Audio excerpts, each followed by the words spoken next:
Namo tassa bhagavato arahato samma sambuddhassa. Namo tassa bhagavato arahato samma sambuddhassa. Namo tassa bhagavato arahato samma sambuddhassa. As you all know, we started last week a new sutta, which is the Bahu Dhatuka Sutta, available in Majjhima Nikaya. It is talking about many different kinds of elements, not only elements, then it will introduce different sense bases, and then about the Patissamuppada, and like some interesting say Dhamma directly related to our practice are included here. So let us so we started that talking about the interesting story where Buddha particularly mentioned Yani kanicha bhikkhave bhayani uppajjanti sabbani thani balato uppajjanti no panditato. So basically he mentioned that if any kind of fear happens, and it can happen only because of a fool, but not because of a pandit, a kind of a wise person. Similarly, Buddha mentioned if there is any kind of a trouble, it may arise because of a fool, not because of a wise person. Similarly, if there is any kind of a calamity which is arising because of the man's interruption, that is because of a fool, not because of a wise person. So similarly, so he keeps on emphasizing the importance of knowing things, having wisdom, and that's how this what we call this Sutta evolves. And then Venerable Ananda, and ultimately he emphasized that Pandita Bhavissama Vimansakati. So Evang hivo bhikkhave sikkitabbanti. So he invites all the monks. So you should be wise and you should be inquirers. So without inquiring, without being wise, don't spend your time. Just try to be wise, try to be an inquirer. So basically this is the kind of an advice that he gives here. And then Venerable Ananda asked the interesting question, Kittavatanuko bhante pandito bhikkhu vimansakoti alang vachanayati. So how a particular person, a monk, could be said a wise man, an inquirer. So as a result of that question, now Buddha elaborates the requirements. So there he give a kind of a 4 categories or 4 requirements. Dhatu kusalocha hoti, ayatana kusalocha hoti, Patissamuppada kusalocha hoti, thana kusalocha hoti. So basically the monk has to be skilled in elements, and whoever this practitioner has to be skilled in bases, and skilled in dependent origination, and is skilled in what is possible and what is impossible. So now we are going through one by one about this teaching. So we started with the elements, and Venerable Ananda, after he heard that answer from Buddha, now he wants elaboration. So he is asking, Dhatu kusalo bhikkhuti alang vachanayati, kittavatapana bhante dhatu kusalo bhikkhuti alang vachanayati. So to whom that we can say who is skilled in the elements. Now Buddha keeps on explaining different types of elements and how one has to have gained some capacity about those elements. Now first one is about the 18 elements. Chakku dhatu, rupa dhatu, chakku viññāna dhatu, sota dhatu, saddha dhatu, sota viññāna dhatu, Ghana dhatu, gandha dhatu, ghana viññāna dhatu, jivha dhatu, rasa dhatu, jivha viññāna dhatu, kaya dhatu, pottabba dhatu, kaya viññāna dhatu, mano dhatu, dhamma dhatu, mano viññāna dhatu. So per each sense base there are 3 elements.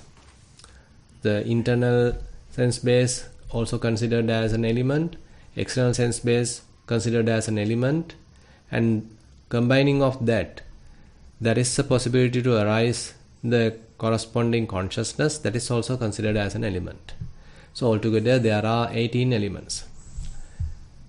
So as we discussed last time, so knowing in terms of some theory, some facts is not the important thing, but we need to understand certain other aspects, some practical aspects about these elements. Actually, if one is practicing ayatana bhavana, where one's keeping one's attention, some careful attention to sense bases, so there he may be able to understand at a given moment how a particular sense base arises when that corresponding outside sense object impinges with that sense organ. Say for example, when you are hearing a sound, there is a corresponding sound, it hits the eardrum, so then the hearing happens. So that hearing is the product, hearing is a result of these two factors. So hearing totally dependent on ear and the sound. Ear and sound are essential for hearing to happen. So that is, the ear consciousness is totally dependent on those two factors. There may be other factors as well, supporting factors, but these two are extremely important. So similarly, all the other consciousness, maybe eye consciousness, ear consciousness, nose consciousness, tongue consciousness, body consciousness, and mind consciousness, all that actually dependent on their corresponding internal and external sense bases. And on the other hand, if we want to practice based on this scenario, we need very precise mindfulness and focused attention, because we need to keep on guarding the senses. Then only we are able to recognize how they are arising and passing away. Whenever certain outside sense object impinges, so at that moment we have to be vigilant, we have to be alert, and then we can recognize how this certain sense base arises, it starts its function, and then we can recognize the object depending on that situation when a particular certain consciousness arises. So all that happens, and we need to recognize through the very sharp mindfulness. We need to be attentive, we need to be diligent, we have to maintain our attention to each sense base, and then actually we may be able to recognize how this sense base arises and pass away, that particular corresponding sense object arises and pass away, and that corresponding consciousness also arises and pass away. So this is one skill that Buddha mentioned about the 18 elements. So basically the idea is emphasized as a kind of an elements. The term element, particularly the term dhatu in Pali, emphasized the non-personal, non-self attribute. That you know that typically we have the notion that we are an individual, we are a person, I am here, I am talking, I am listening, I am working. So we have the sense of I. Whenever we go through certain experience, so we are experiencing as a person. There is an experiencer. But here, when this all the physical and mental experience is elaborated, Buddha simplified the whole thing into 18 elements. Actually, for us, it appears like kind of a simplicity, because we are going through a very sophisticated, very complex kind of a scenario, complex kind of an experience.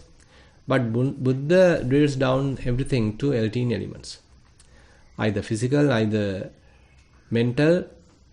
So basically all that experience Buddha categorized into 18 elements. He can explain the whole experience through 18 elements. So that's a beautiful thing. And then actually we can, Venerable Ananda gives another addition here. So he is asking, is it the only one, that the only possibility is available for having skill in the elements? Is there any other way? Is there any another way that someone can be having this skill in the elements? And then Buddha keep on explaining as another way. So Siya Ananda, Chaima Ananda Dhatuyo. Now he is telling there are 6 dhatu. 6 kinds of elements are there. So this is quite familiar to us. Patavi dhatu, Apo dhatu, Tejo dhatu, Vayo dhatu, Akasa dhatu, Vijnana dhatu. Patavi dhatu, the earth element, water element, fire element, air element, space element, and the consciousness element. Other than the consciousness element, all other 5 are physical. So those belong to the physical realm. But the consciousness element here encompasses every mental activity. All the mental side, immaterial side is represented in this consciousness element. And let me give some information about these 6 elements, because we are mostly working on this, and practically we are trying to understand or analyze all these 6 elements time to time, particularly in the Dhatu Manasikara meditation, elements meditation. Now, quite a lot of information is available at various suttas. I am taking an example sutta called Dhatu Vibhanga Sutta, which is also from Majjhima Nikaya, where Buddha gives an explanation about each and every element. So, what is the earth element? The earth element may be either internal or external. Now, he first divided to internal or external for our easy understanding, and it is giving some guidance to the practice. Actually, during the practice, we are starting with internal earth element, for example. So rather than trying to practice with the external earth element, it may be convenient for us to practice from the internal earth element. Here also we need mindfulness, here also we need kind of a concentration. Then only we can understand the manifestation of each element. Otherwise, it become a mere list, it become a mere facts without some practical touch. So therefore, mindfulness and clear comprehension, maybe certain amount of focused attention are very much like prerequisites for this whole process. Now in the Dhatu Vibhanga Sutta and certain other Rahulovada Sutta, so Buddha give a kind of a easy to understand list for earth element. So those are actually the examples. So whatever internally belonging to oneself is solid, solidified and clung to. So solid and solidified. So this is the kind of a taste, or this is the kind of a quality which is emphasizing the earth element. It has this kakkalatta lakkana. So it is somewhat gross, somewhat solid, and once you touch, you can recognize its gross, rough nature. And therefore, typically there are 6 qualities attributed to earth element: hardness, softness, roughness, smoothness, heaviness and lightness. Now these are the characteristics attributed to the earth element, and there are certain body parts showing those characteristics. So a list is given here: head hair, body hair, nails, teeth, skin, flesh, sinews, bones, bone marrow, kidneys, heart, liver, diaphragm, spleen, lungs, intestines, mesentery. So all these different around 20 items were listed here. Those all represent examples for the earth element. There are many earth elements available. I mean, such examples available, but here kind of an easy list common to us are available. And it doesn't mean these elements or these parts only have earth element, but they basically have all the 5 elements, including the space element. But majority is the earth element. That's the important thing. So it is not a particular object, so-called object has only earth element. Rather, it has all the 5 elements. But majority in this list basically have the earth element. Now, if one is trying to practice elements meditation, as you know, we need certain amount of mindfulness and clear comprehension. You are keeping your attention to each of these parts, body parts. Probably you may be able to recognize their hardness, their softness, their roughness, their smoothness, lightness or heaviness. So we need to recognize them. So one has to know that language. So I can remember Venerable Jnanarama Thero emphasized that the yogi should know the language of the elements. So they are talking through the characteristics, element characteristics. As I explained, the earth element has 6 characteristics. So using those characteristics, the earth element is able to recognize. Its presence can be recognized through those characteristics. Now, as one is practicing more and more, so these characteristics become evident to one, and again those starts changing, and those are not kind of fixed characteristics, those are kind of evolving characteristics, those are changing characteristics. Hardness is not a fixed type of quality, it evolves, it starts, it changes, and ultimately it may disappear. So likewise, hardness is a kind of an action, a kind of an activity.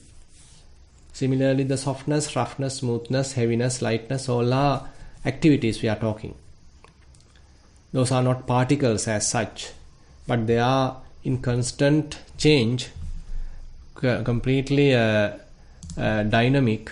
They are type of processes. Now, when one has mindfulness and clear comprehension, including the proper balance, focused attention, one would be able to recognize all these characteristics.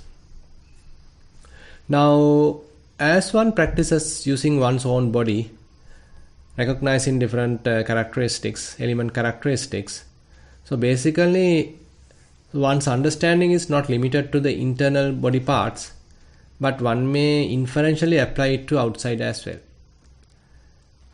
So there may be a table, there may be a chair, maybe a toothbrush, maybe a cup, maybe a watch. So different names we have attributed. We have given different names, labels, but intrinsically what is available are only these 5 elements. To all this physical realm, we can say only 5 elements are there. Earth element, water element, fire element, air element, and space element. So then internal and external become very much like invalid, because that is a kind of a division that we have prepared for our easy understanding, for easy communication. But elements doesn't know whether it is in internal or external, whether it's in a male body or female body, in a living body or non-living body. So that doesn't matter for the element. Element doesn't have such kind of information. So those are actually we imposed upon it. But elements are merely elements. So Buddha makes the very interesting statement here. Both the internal earth element and the external earth element are simply earth element, are merely earth element. So when one practices as such, so one's understanding grows not to a kind of a very comprehensive information as such about the earth element. Rather, one becomes dispassionate about the earth element. So that's a key thing. Sometimes there are certain practices which are emphasizing more and more detail, very subtle detail, a quite descriptive list of information. But anyway, the emphasis is for the dispassion. So as you practice elements meditation, so you are grasping, you are holding, your attachment to the physical realm has to be reduced. So that's the key thing.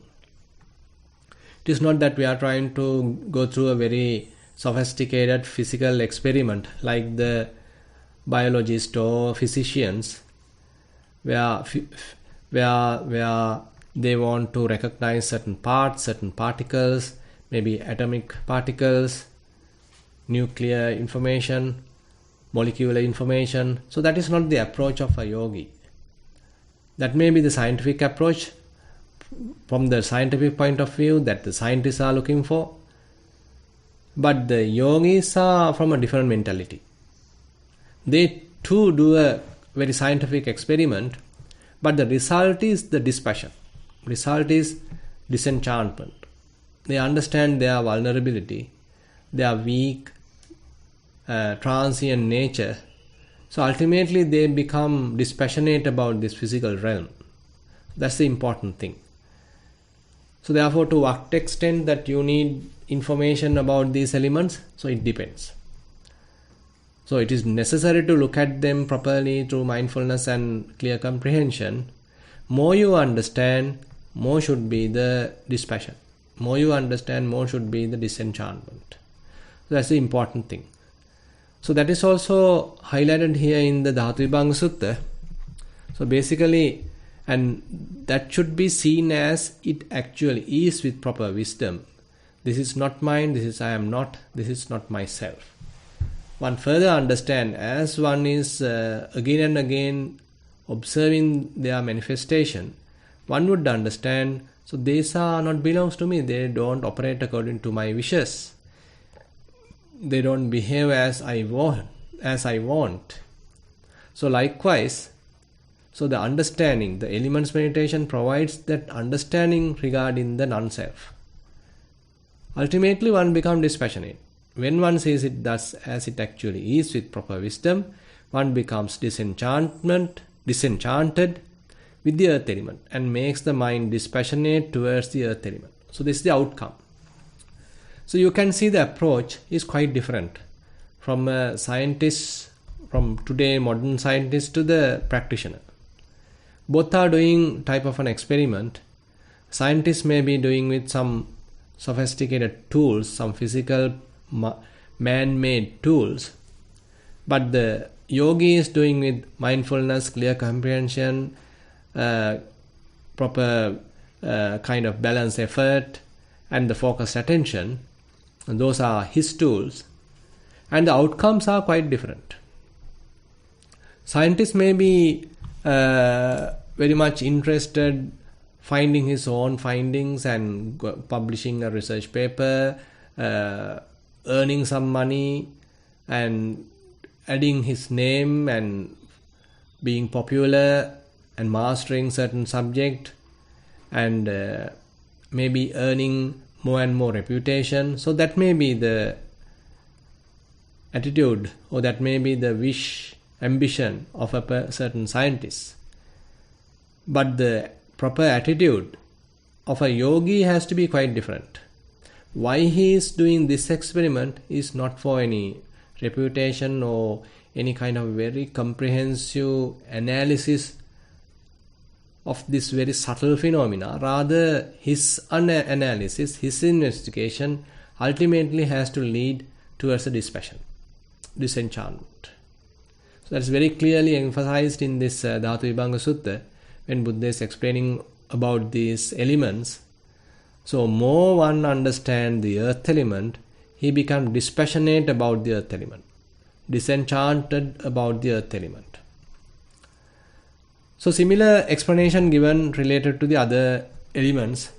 So water element, for example. The water element may be either internal or external. What is internal earth element? Whatever internally belonging to oneself, water, watery and clung to.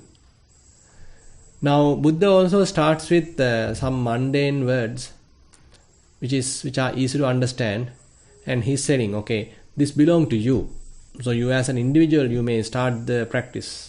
So you feel that these parts belong to you. These are inside my body. So the mine. So this is my objects. So such kind of an attitude is there. But the interesting thing is, so that attitude will be ultimately disproved. So you may start telling, okay, this is my body. This body has, say for example, phlegm, pus, blood, sweat, fat, bile, tears, grease, spittle. So all that watery parts are there. You presume they belong to you. But ultimately, more you understand them, more you observe them, more you observe their behavior, slowly you will understand they don't belong to you. They are vulnerable, they are changing, they are transient. There is nothing to be attached with. So all that information is very much like giving a taste of dispassion, ultimately. There is nothing to attract. These parts themselves are not attractive. No point of claiming them as belong to me. Ultimately, there is no any particular body part which giving any satisfaction. Ultimately, the mind becomes dispassionate. And whatever internal water element, whatever external water element, they are merely water element. So you become further dispassionate. And ultimately, you can simply disclaim they are not mine. This is not mine, this is not, I am not, this is not myself. Kind of a disclaiming can happen. And as a result of that, so one becomes dispassionate, disenchanted with respect to the water element. The same approach listed for fire element, air element and space element. So space element sometimes we are not much familiar, so let me touch that also. The space element may be either internal or external. What is the internal space element? Whatever internally belonging to oneself is space, spatial and clung to. That is the holes of the ears, the nostrils, the door of the mouth, and that aperture whereby what is eaten, drunk, consumed and tasted gets swallowed, and where it collects and whereby it is excreted from below, or whatever else internally belonging to oneself is space, spatial and clung to. This is called the internal space element. So the idea is, in that space there is no huge accumulation of earth element, water element, air element or fire element. Very much like the absence of other four elements. It's the absence of the other four elements that is considered as the space element. And ultimately one will see that is also not belong to oneself. That's also non-self. It's also not mine. This I am not. This is not myself. And again the dispassion arises, disenchantment arises. So one is now dispassionate towards the space element. So similarly, so the elements meditation particularly leads towards dispassion, leads towards disenchantment. More one practices element meditation, more has to be a kind of a disenchantment towards the whole physical realm. So that's the key thing. It is not that we are going to accumulate a lot of details and tabularizing them, listing them and memorizing them, loading the mind with so much of information. We need certain amount of information, but ultimately we have to throw the whole thing. That throwing, that letting go has to happen naturally. It is not that we are trying to forcefully push things away. Rather, we do this experiment, we do a certain amount of analysis, but that analysis has to lead towards the dispassion, disenchantment. Ultimately, the mind will drop the whole thing, let go of the whole thing. Now mind become more spacious, more lighter, no grasping, and that the natural lucidity or natural luminosity of the mind has to arise. Because there are no shades of the elements, no shades of the physical realm. Say for example, our minds are maybe attached to so much of physical belongings. You may have a house, you may have a car, husband, wife, children, maybe your garden and various other furniture. So this and that, so much of different things are there for us to get attracted, and our mind is occupied with them.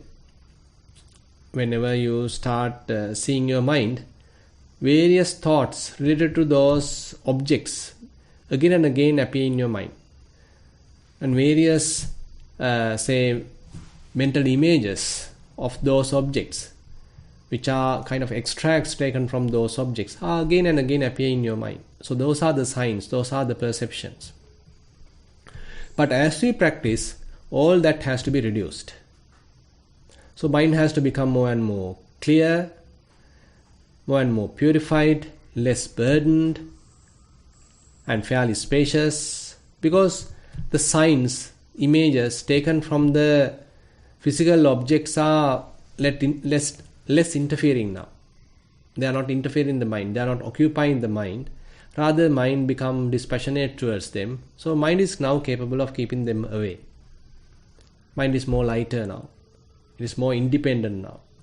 Previously, the mind was attached with it, attracted to them, bound with them, tangled with them, occupied with them. But now, as a result of the elements meditation, so the now mind become more dispassionate, disenchantment, more relaxed, more at peace, and more spacious. So that is the kind of information. And with respect to the consciousness element, I haven't included information here. So the consciousness element actually in this categorization, in this 6 element categorization, the consciousness element, as I mentioned, represent the whole mental scenario. And particularly consciousness is helpful to distinctly recognize different objects. So that is its function. Vijanati ko bhikkhave viññānanti uchchati. Vijanati, distinctly knowing. So one example is that assume that you are going through a certain feeling. What is the type of feeling? Is it a painful feeling? Is it a equanimous feeling? Is it a pleasurable feeling? So how you know? So that knowing happens because of the consciousness. The consciousness is responsible to particularly know, now I am going through a painful feeling. Now I am going through a pleasurable feeling. Now I am going through a equanimous feeling. That is because of the function of consciousness. Similarly, suppose you are eating something. While eating, you can know, you can recognize, now this is a sweet taste, now this salty taste, maybe bitter taste. So likewise, different tastes are there. Even while eating, you can distinctly know that. That is because of the function of consciousness. So basically, through Vedananupassana, probably you are touching the consciousness element, and further in the Chittanupassana and Dhammanupassana, you are touching the consciousness element. Now, there is one explanation given here towards the elements, and Venerable Ananda asks another question now. Siyapana bante anyopi pariyayo yatha dhatu kusalo bhikkhuti alang vachanayati. So he is asking, Bante, is there any another explanation, another way of understanding where a certain practitioner could be said as skilled in elements? And then Buddha say, yes, there is another one. And that is also Chaima Ananda Dhatu. There are another 6 categories there. So what are those? Sukha Dhatu, Dukkha Dhatu, Somanasa Dhatu, Domanasa Dhatu, Upekha Dhatu, Avijja Dhatu. That's another explanation given related to the elements. And particularly talking about the feeling tone. Sukha and Dukkha. So it was mostly about the physical, bodily pleasure and the pain. Sukha is the bodily pleasure. Dukkha is the bodily pain. And Somanasa, Domanasa. So that is actually the mental side. So mentally when one is at joy, so we can say is in the Somana, we are talking about the Somanasa Dhatu. And when one's in little worried, grief situation, so that is the Domanasa. So basically during a Vedananupassana session, you probably start with the physical side, maybe knowing whether the body is going through some pleasurable feeling or painful feeling, any body aches, pains, etc. But slowly, you can touch the mental aspect as well. When the mind becomes happy, you can know that. When mind becomes little despair, worried, sorrow, that also you can know. And next one is Upekha Dhatu and Avijja Dhatu. Upekha Dhatu actually we can understand. That's the other type of the feeling. That's Upekha, neutral, equanimity. And last one is given as ignorance. Ignorance is also taken as an element. Now this is quite interesting. So this kind of a categorization. So as I said, whenever we are going through certain experience, we introduce a self. We introduce a person. So I am happy. I am unhappy. I am worried. I want to cry. Oh, I am quite elated. So all that bodily or mental experience, happiness or worry related, that the feeling tone related, we are experiencing as a person, as an individual. So that's the problem. So basically all these experiences we attribute to a certain person. It becomes more personal now. But here Buddha hold that experience, particularly emphasizing the feeling side. He says all that are elements. So the idea is this is also impersonal. This is also non-self. Even though we say sukha, dukkha, maybe bodily pleasure and bodily pain, that is also not belong to a person. That is also an element. Similarly, when one says somanassa, domanassa, that is internal joy element and the grief element, grief type of experience. So there also Buddha say it is also not you. It is not belong to you. It is not me, myself. That's also an element. There are causes for this pleasure, pain to happen. So as a result of those causes, they have arisen. It doesn't belong to a person. And similarly, the equanimity also doesn't belong to a person. It's also an element. And there may be ignorance in the mind. That is also not personal. It's also an element. That's a very radical kind of a statement, because we take all these things as personal, but Buddha emphasizes they are impersonal. They are elements. They are non-self. So particularly when one practices Vedananupassana, so this area is fairly covered, where one understands when there is a pleasurable feeling, oh, there is a pleasurable feeling. When there is a painful feeling, you recognize there is a painful feeling. When you are going through some happiness, you can recognize. You step back and recognize, there is a happiness. It is not that I am happy, but there is happiness.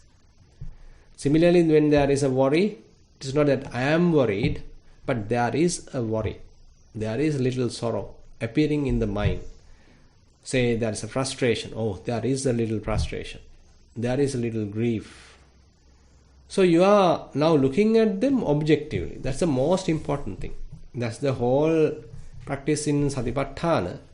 So rather than you claim the experience to be me or myself, you step out of the experience and you recognize them as something external. It doesn't belong to you. It is not me. It is a pain. It is a sorrow. It is a pleasure. So likewise, all the experience now you are looking at from a different angle, from a different perspective. There is happiness, there is unhappiness, there is pain, there is pleasure, there is equanimity. And sometimes there is ignorance in the mind. So don't worry about knowing that. It is necessary to know that now the mind is ignorant, there is ignorance. So knowing that. So that little loosen our kind of grip. So sometimes we take things so personal and we feel worried, we feel threatened, because we take the whole experience as personal. But as a result of the practice, slowly we are in a position to properly put them in their proper perspective, at their proper place, knowing them as kind of impersonal. And they are merely objects, they are merely an experience, they are merely elements, they are merely feelings. There is no person who is feeling. There is no such experiencer, but there is an experience going on, but there is no experiencer. There is no soul, there is no self. So this interesting way that Buddha presenting this whole mental and physical experience, dividing it to very simple categories, giving the emphasis that they all are elements, giving that they are non-personal, they are non-self, developing disenchantment, developing dispassion. Ultimately, the aim is to liberate the mind, reduce the grasping, to relieve the mind, to free the mind. When that at that level, mind become independent. Rather than dependent on any of these experience, any of these feelings, one may be able to free the mind. Even though body is going through some suffering, mind is free.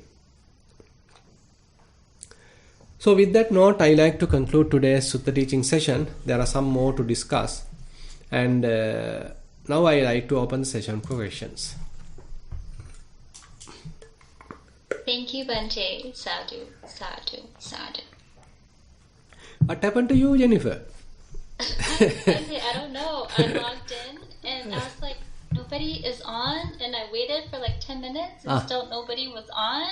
I even sent a note to Geshan. Right.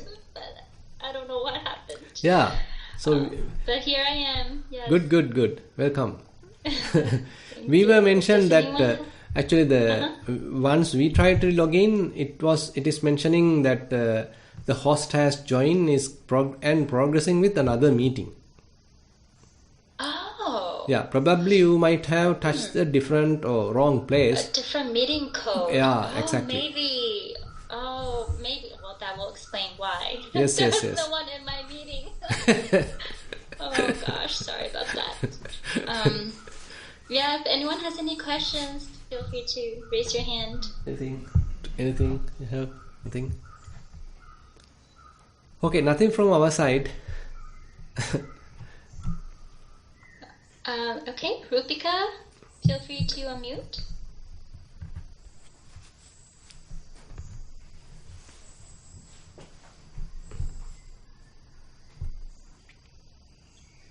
Rupika, are you able to? Okay, great. Yes, that will take a bit of time to find. No worries. Thank you so much, Jennifer. Thero Sanaya, Swamin Wahanse. Yeah.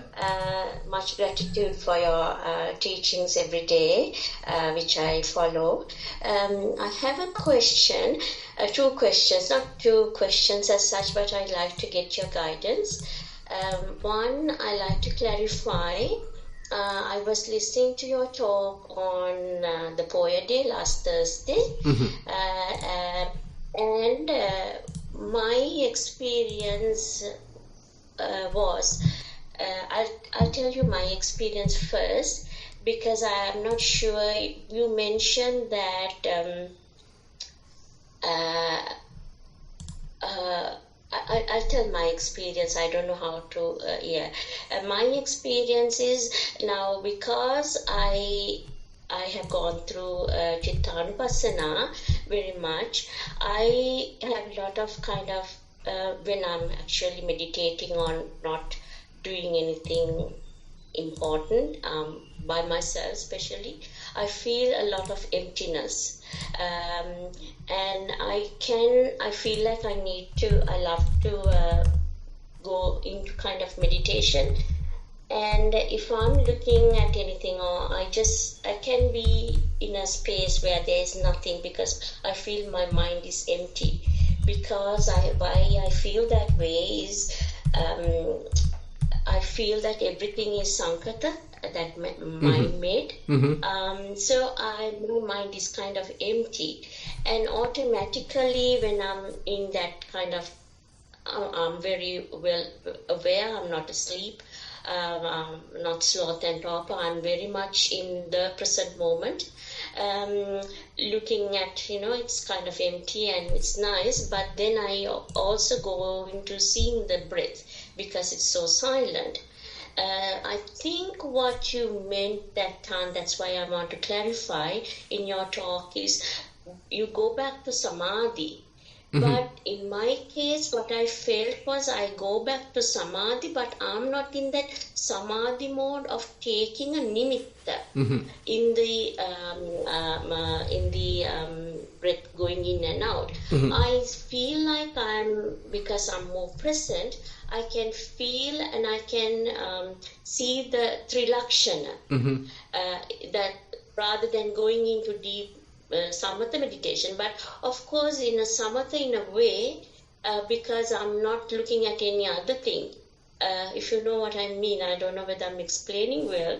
So is that correct? Because rather than me going into samatha, because I don't want to take a nimitta, because previously when I started doing samatha, yes, to concentrate the mind, I was looking at that as a nimitta. But now that I know, even if I say this is a long breath or a short breath, it is actually, if we don't give a name, it's short breath or long breath or the breath going in or out, it's just the breath. In and out is the same physically, inside and outside is the same.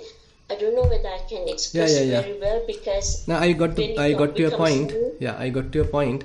So basically you are at one stage of your practice where various phenomena are arising and you are able to focus your attention on them, and you see their impermanent nature, their unsatisfactory nature, their non-self nature. So you are more and more you are understanding their true nature. So that is important, that is necessary, and that is one stage of vipassana. So actually the signless will happen later, not at this level. So you are still recognizing the signs, the qualities, whether it is say for example when you are talking about say feelings. So probably still you can understand, okay, this is a pleasurable feeling, this is a painful feeling, this is an equanimous feeling. So you still can feel it. And say you are knowing various elements, you still can recognize this is earth element, this is fire element, this is air element, this is our vibration, these are different sensations. So you can distinctly know their manifestation, their coming and going. So all that are quite necessary to have a fairly good understanding about their operation. But as you continue this practice, so there may be a stage where you feel that you are unable to really note them, you are unable to really understand their tone, whether it is a pleasurable or whether it's a painful, whether it is equanimous, but some kind of a feeling is there, but you can't taste it properly. Similarly, there is a stage in the elements meditation also. So certain kind of element manifestation is there, but you can't name it. And similarly, say you practice anapanasati. Now you probably can't name it, telling, okay, this is the say inhalation, this is exhalation. You can't distinctly know. So that level is another stage that you may slowly approach, where you are unable to pick the sign, you are unable to pick the quality, but still certain experience is there. It's very much like a flux now. That's right. Because it goes between kind of nothing, and if I think about it, now another experience that happened recently, I had 2 freak accidents in one day. But in both the time when the accident happened, I felt flat on my once on my back and once on my face. I didn't feel anything at all. I did everything. I got up, everything what I had. Unluckily, I didn't break any bones, which was very good. Everything happened, nothing. But as soon as my husband asked me, "Are you okay, Rupika?" then only I became myself, because I had to describe the whole process and say, "Oh, I feel a little bit whatever is paining, or I'm bruised or whatever." Then only the conversation I had to explain, and then I felt the pain. Otherwise, I did not feel anything. I got up, I did everything. Brushed myself, blood coming, did everything. Not a word of whether it's painful. I didn't feel anything. So I feel like I'm going between two. As soon as somebody asks, then you become yourself. Exactly. Is that correct? Am I going on the right path? Correct. Yeah, you are correct. So as you continue this elements meditation, so there is no a personal involvement. So you are merely experiencing the elements. Elements don't know which belongs to a male body, female body, it's morning, evening. There is no such information at all. But they are merely manifesting. They are coming and going. They are rising and passing away. They are changing. So they are merely elements. So that is their proper behavior. So we humans are the ones attributed so much of names and labels, and then things become more personal, and then we suffer actually. Okay. So now as you continue a practice, there is a stage further that your mind will stop taking the signs, and there you touch the signless. It will happen later, so don't worry about it. So just continue your practice. So later you will step into this signless state. So don't worry about it. Right. Yeah. Right. It kind of happens because now when I'm meditating, I feel like I don't feel my body at all.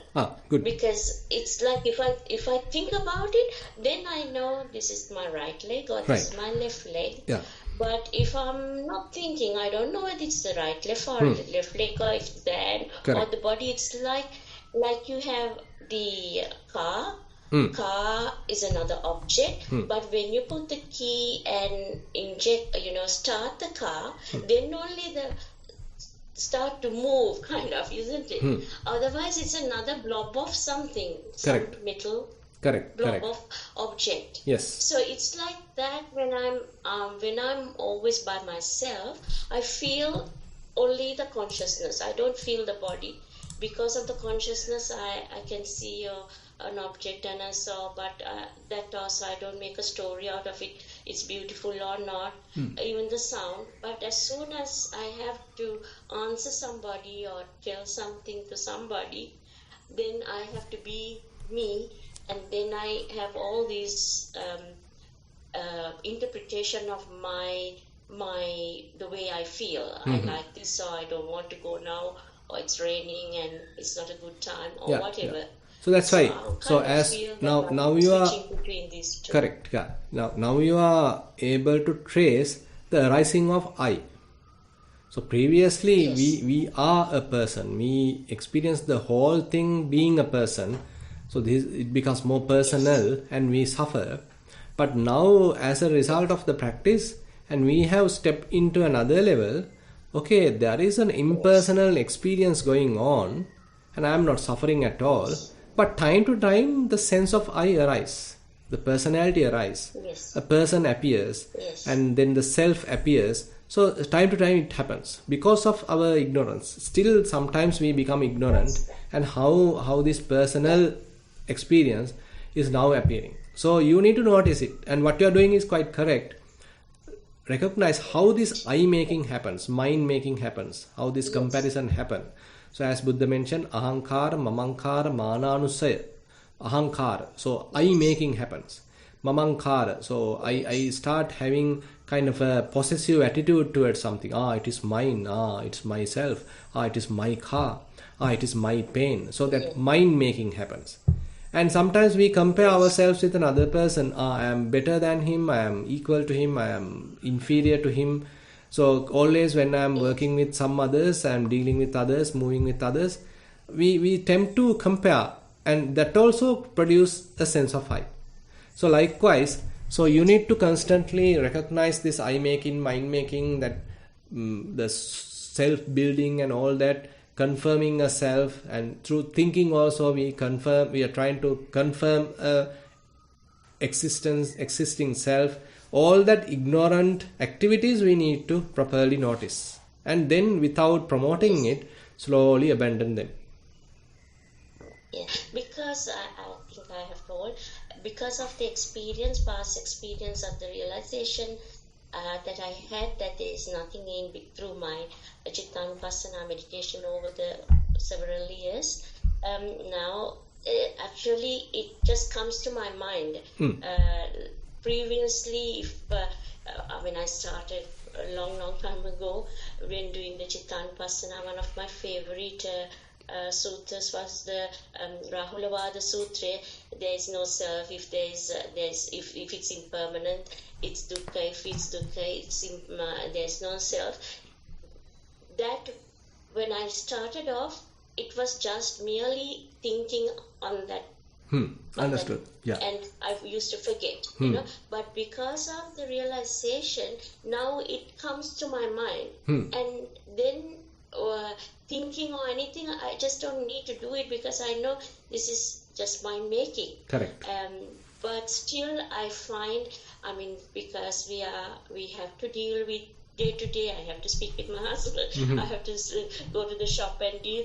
Then I know I have not come to that stage that then I become me myself. Correct. I find it very funny because other times I'm like nobody. It's nice. I cannot tell. It's the beautiful experience of emptiness, and I cannot tell it because if I tell, then I become I. Correct. To express something, you become yourself. I feel like that way. Correct. Otherwise, other times it's like more very empty, very very beautiful experience, very light in the body. Yes. Correct. So I just wanted to know whether I'm going in the right path. So just continue. Ultimately, you become no one. yes, love to become no one. It's so much easier to become no one than be yourself. Yes. Thank you very much. Much gratitude. Thero Sanai. Actually, I have shared the last Poya Day Dhamma sermon. Many have requested that it is now available in the website, and I have just selected that particular sermon and shared everyone in the chat. Thank you so much, Bhante. Much gratitude. Thank you, Bhante. I'd like to invite Radhika for the next question.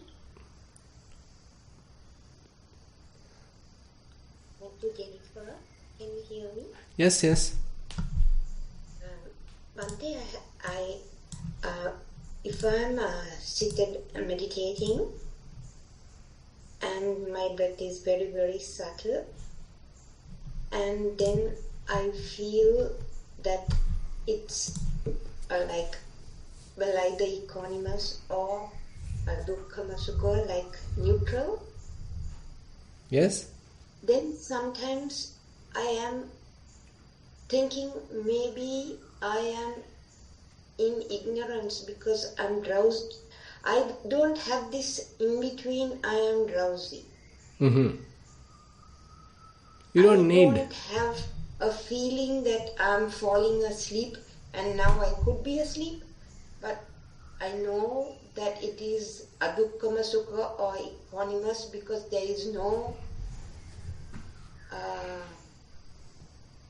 positive or negative, or there is no joy, or there is no sorrow, or there is no pain, or there is no pleasure. But then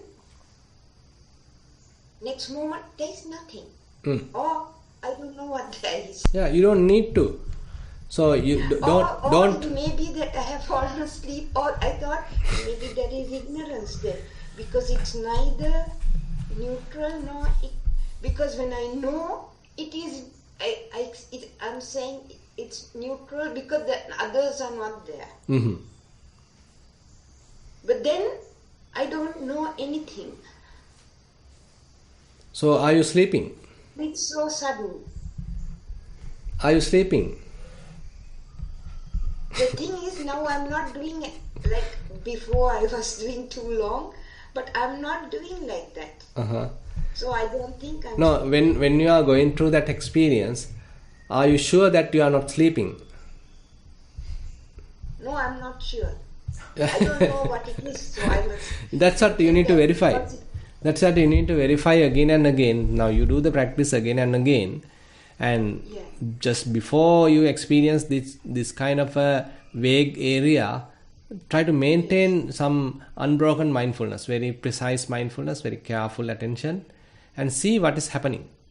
So my reading is very much like, as you continue, there may be a stage you lose the object altogether, and there you can't know anything. It also is possibility, but you need to check it. You need to verify it. So those are the two scenarios. One thing is you step into the sleepiness, and so you become unconscious. The other thing is you have nothing to be conscious. So that is also another area where we are touching through the meditation. So your mind become objectless. Yeah, I don't know which of that two it is because there is no stage called drowsiness. So that's why I feel that I'm getting drowsy. Sometimes I will kind of arouse myself and say, okay, I'm sleepy. Either if this is because I'm tired, I should go and sleep, or I should, open my eyes or do something because I'm falling asleep. But no, I'm not coming to a stage like that. Yeah, anyway, I mean, not now, but continue your practice, particularly spend more time in walking meditation, further sharpening your mindfulness. Then that sharpened mindfulness will be able to wake you up. You know that so because the wakefulness is very related to wakefulness is more related to the mindfulness. More you are mindful, more you will be wakeful. So then you may be able to precisely know what is really going on, whether I am falling asleep or mind is not sleeping, but there is nothing to know. Even though I am conscious, there is nothing to be conscious. So likewise, you can verify your experience more clearly, precisely, as you further sharpen the mindfulness. Thank you, Bhante. Yeah. Now, when I'm walking, because I'm doing more walking, I can feel distant thoughts. Mm-hmm. I can see the thoughts. Good. But those thoughts are not. They are not. Again, they are not important. Mm-hmm. So I'm not remembering what the thought. No need. Just ignore them. No need. Yes. That's what I want to do. But there is no investigation. The thoughts are just. I shouldn't be trying to investigate or do anything. No need now. No need. You just continue the walking and let the thoughts come and go. Don't follow them. And just keep the mind more relaxed now. And assume that there are no thoughts. Just be. Right. Just be. It's not only when I'm walking, it's when I'm swimming too. Mm-hmm. No problem. You don't need thoughts.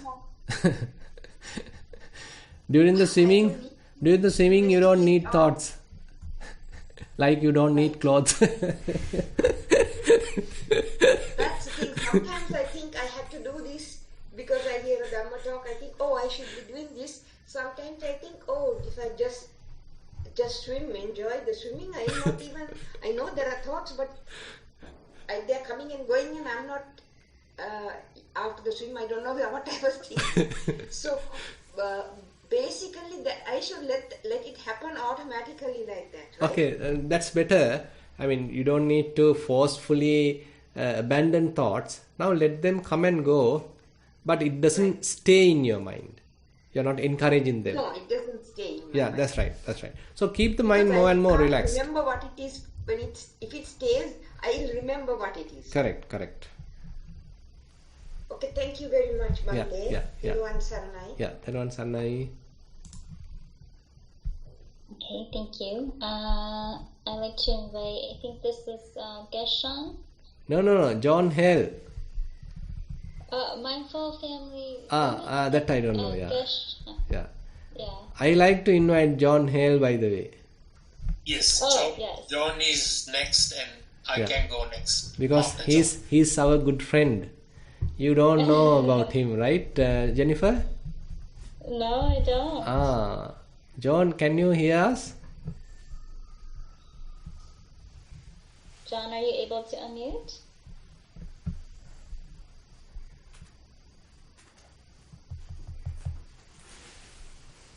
Oh, he's unable to unmute, it seems. Actually, let me introduce. John Hale was the Venerable Dhamma Vijita. He disrobed about so now he is in USA looking after his father. His father is fairly sick, and now he's looking after his father. He is able to speak. Please go ahead. Bhante, thank you. Can you hear me? Yes. How are you? It's so wonderful to hear your teaching. Yeah, thank you so much. Nice to hear you after a long time. Nice to hear you as well. My father's doing better, but of course he's 82, so he's reaching the end of his life. So he's he's doing well though for his age, and he's doing better Good, than good. he was. He was very sick. He was How are very you? sick when I came back. I'm doing very well. Ah, Still doing a lot of practice right now, yoga and meditation. So good, good. I trying to get a driver's license presently. With my mother right now in Kansas, staying with her. But thank you so much, and I'm doing well. Good, I'm good. doing well, and it's great to hear you and to hear the teaching tonight. Good. I do have a question, Bhante. How are you, by the way? Yeah, fine, fine. Bhante Dhammajiva also returned back after Vassa period. He has entered Vassa in Anuradhapura. Yes. Now he is back in Nissarana. Yes. So anyway, he is leaving to Australia in coming 27th. So things are happening. Okay. Oh, good, good. Same as usual. Yes, yes, yes. Yeah. Good. Bhante, I do have a question. I was curious about consciousness as being an element, and that also the pleasure element, the neutral element, and the unpleasant element. Correct. And it got me curious because usually we think of elements, or I usually think of elements as like the more solid elements, or wind, or space, fire, etc. Yeah. But I was wondering, element as consciousness or element as pleasure element. It made me think of what we're talking about as element, and what I thought maybe was that element can be any phenomenon that we can experience Correct. in its most basic fundamental form. Yes. So rather than I know as soon as we start calling it my own feeling, then it's gone beyond being an element. Correct.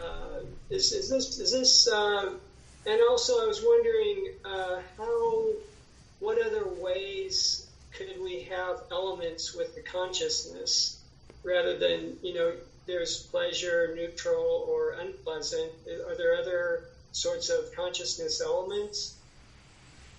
Yeah, basically now that's an interesting thing of this sutta. So typically we think that the elements are more into physical objects, and we feel they are really matter, and they are more physical, they are particles. So that's what the typical feeling we may have related to the elements. But we can see very broad application of the term elements in this sutta. So Buddha gives various explanations about the dhatu. So he sometimes gives 18 dhatu, talking about the whole experience from internal and external communication point of view.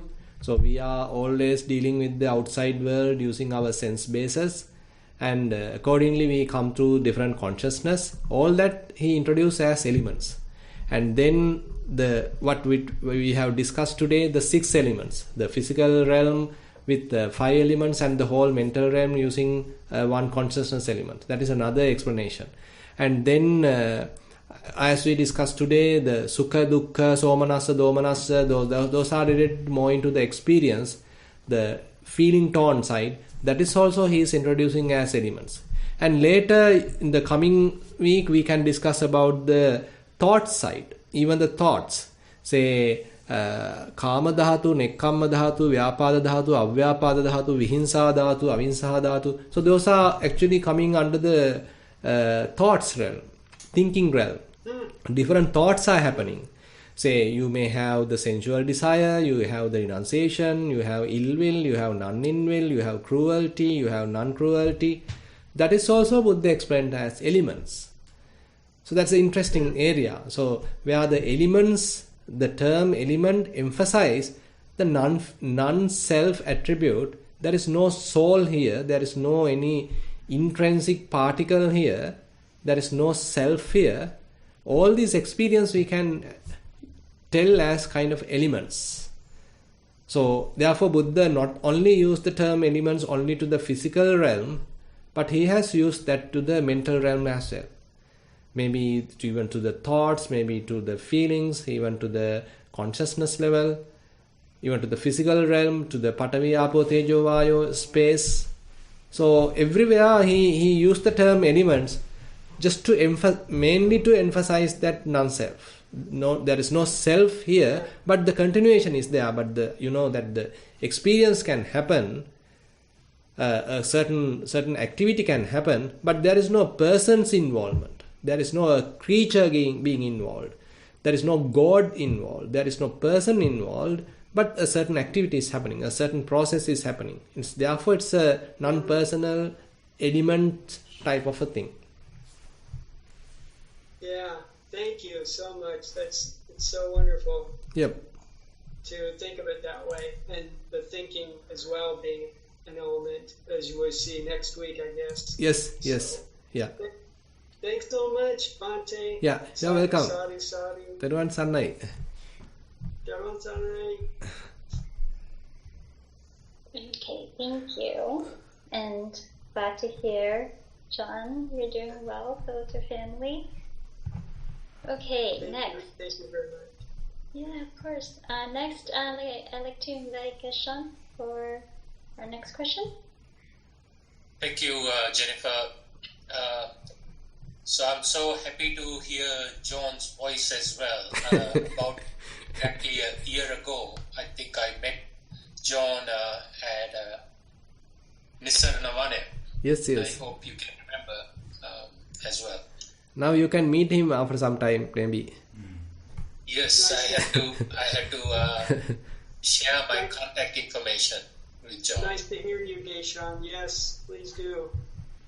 Sure.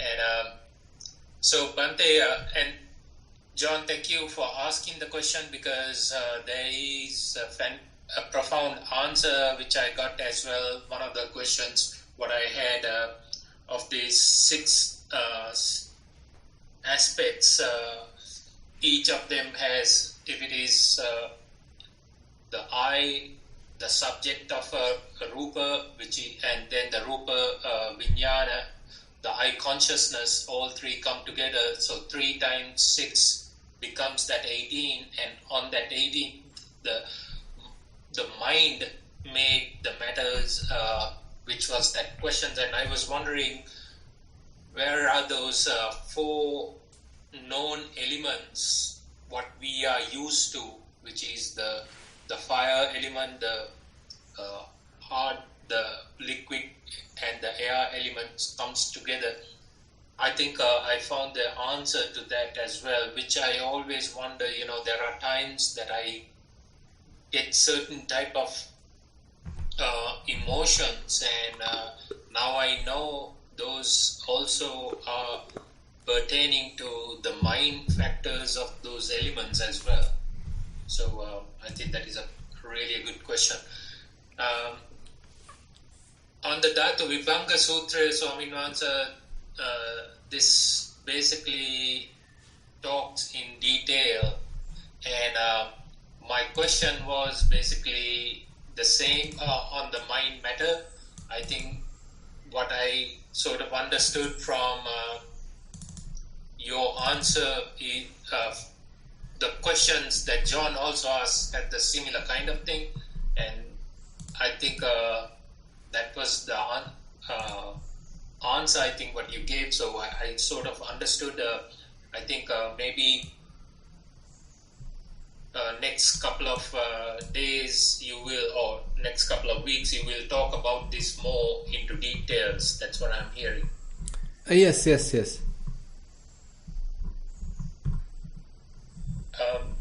I think I don't have any other questions, because that was the only questions what I had earlier. Okay. So Fine. thank you. Yeah. So if there is no more questions, then we can wind up the session. So basically today also we have spent fair amount of time discussing Dhamma, and so Venerable Dhammosada is here, so I cordially invite him to conduct the sharing of merits.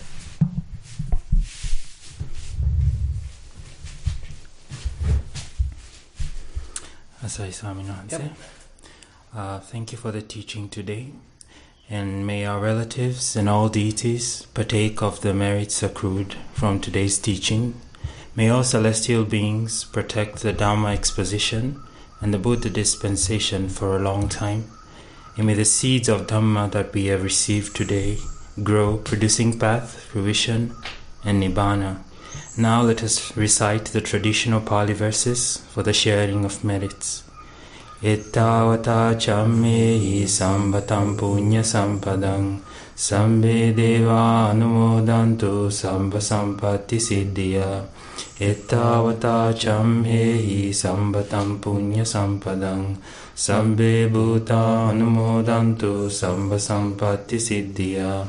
Ittavata chammehi sambatam punya sampadang sambe satta anumodantu samba sampatti siddhya. Akasattha ca bummattha devanaga mahiddhika punyandang anumoditva chirang rakkantu sasanang. Akasattha ca bummattha devanaga mahiddhika punyandang anumoditva chirang rakkantu desanang. Akasattha ca bummattha devanaga mahiddhika punyantang anumoditva chirang rakkantu mamparang. Idang vo ñātīnaṃ hotu sukita hontu ñātayo. Idang no ñātīnaṃ hotu sukita hontu ñātayo. Idang no ñātīnaṃ hotu sukita hontu ñātayo. Imina punya kammena mame bala samagamo satang samagamo hotu yava nibbana pattiya. Imina punya kammena mame bala samagamo satang samagamo hotu yava nibbana pattiya. Imina punya kammena mame bala samagamo satang samagamo hotu yava nibbana pattiya. Sadhu, sadhu, sadhu. Thank you, Dante. Yeah, Thero and Sanai.